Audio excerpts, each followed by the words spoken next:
All my life I've been considered as the worst.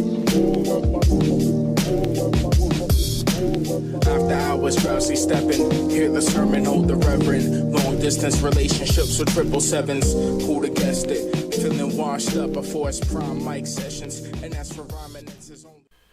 What's going on, nomads, pie people, and strangers everywhere across the internet? My name is V. Welcome back to After Hours Reviews Retro Night, back in the field of night, as we're going to be covering one of my favorite movies of all time, literally in my top 50, if not top 100 list of favorite films.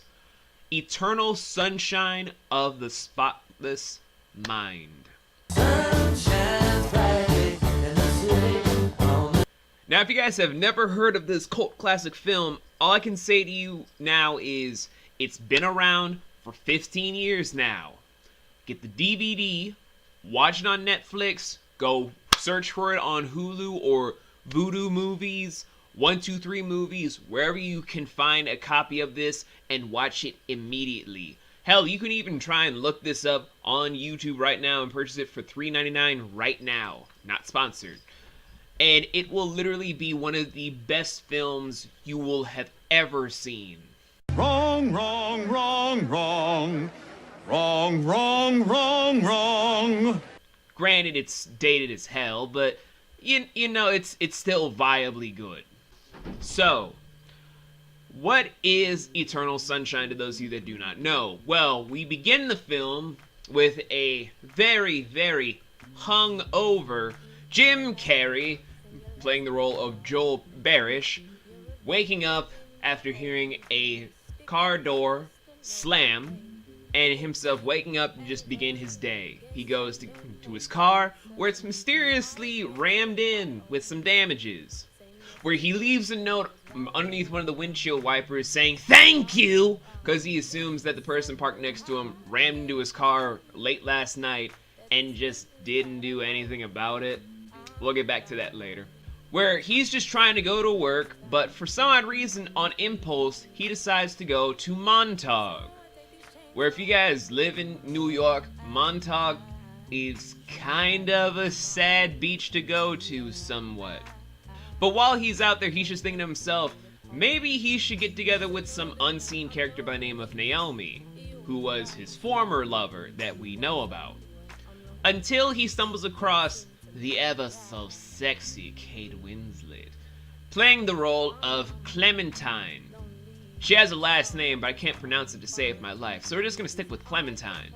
So they decide to converse and talk when they're on a train back from Montauk to the regular station that is where they're residing in. If you guys don't know, that's New York City. And they try and spark up a few conversations that kind of go iffy a little bit, where they're just kind of feeling each other out and kind of having some emotions just start to swirl up and become something new, which don't really head into any real direction until Joel finds her walking home. He offers her a lift home, and then there is some romantic chemistry being brewed, even to a joke of her saying that she will marry Joel. Even when he calls her when he gets home, of just like, "Did you miss me?" He says, "I do." It's like, so we're married now. It's adorable. And they even try to then go to a frozen lake for their honeymoon, where it's just the most poetically beautiful thing I've ever seen, where they're just laying on the ice together, and then we just cut to the morning where he's driving Clementine home to get a toothbrush because they're going to spend more time together. Which, at this point, we have a random Elijah Wood just come out of nowhere, and then we cut back to one day ago to set up the events of how the film's beginning takes place. Where, I'm not going to sugarcoat it, the beginning of the film is literally the tail end of the story, and the middle is the beginning of Joel's whole thing of erasing Clementine from his mind after a big breakup that they've had. This is a film about memory loss as well as being a romantic comedy drama. And I love every second of this movie. I mean, the Film Essay has made a video saying that there's a sad truth behind the film, and there is a sad truth behind it that I don't want to disclose because everyone has different interpretations of this film. Personally, I find it to be one of the best things of if you love someone, you set them free, no matter what the baggage is, and if they come back to you, you hold on to them forever. That's how I've always seen this film, even when I was really, really young. When I was but a wee lad back in the day, I still saw this as one of the most poetic things of there are these two individuals. They've been together for 2 years in the grand scheme of the film, sharing a long period of time together to know the ins and outs, their quirks, their likes, their dislikes, what annoys them about the other, trying to then make a huge bit of their relationship work even though they're dysfunctional.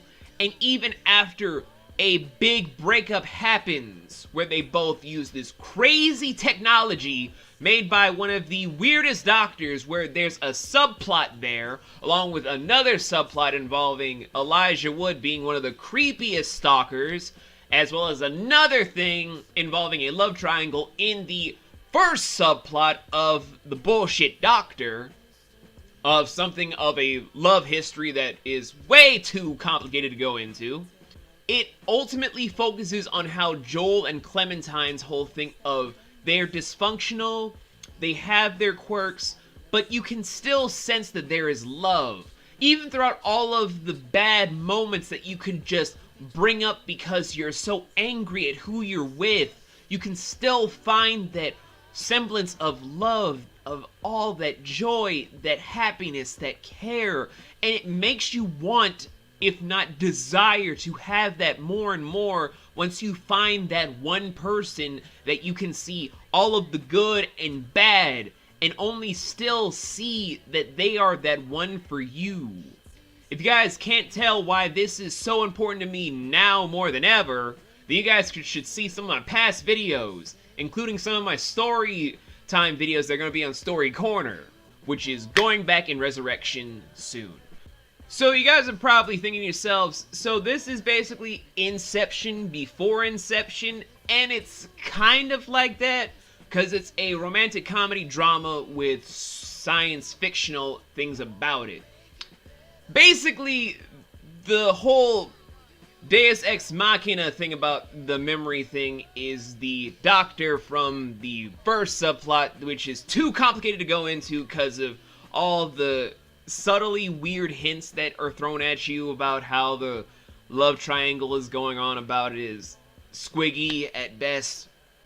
It's basically just trying to take over your neurons around your whole memory storage and rework them to make sure that you have no connection towards those memories, which has been explored in Inception as well as in Futurama.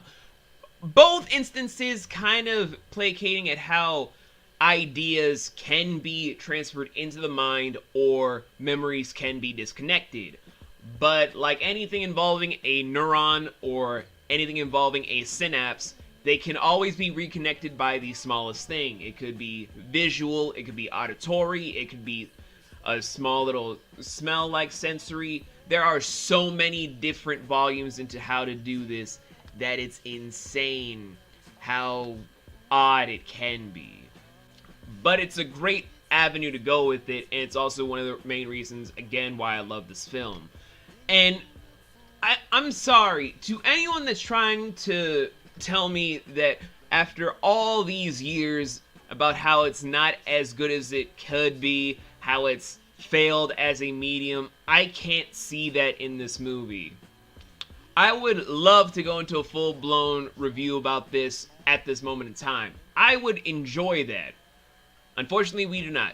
So, let me just wrap this up with just the standard rating system, and I'll even just leave you guys on this.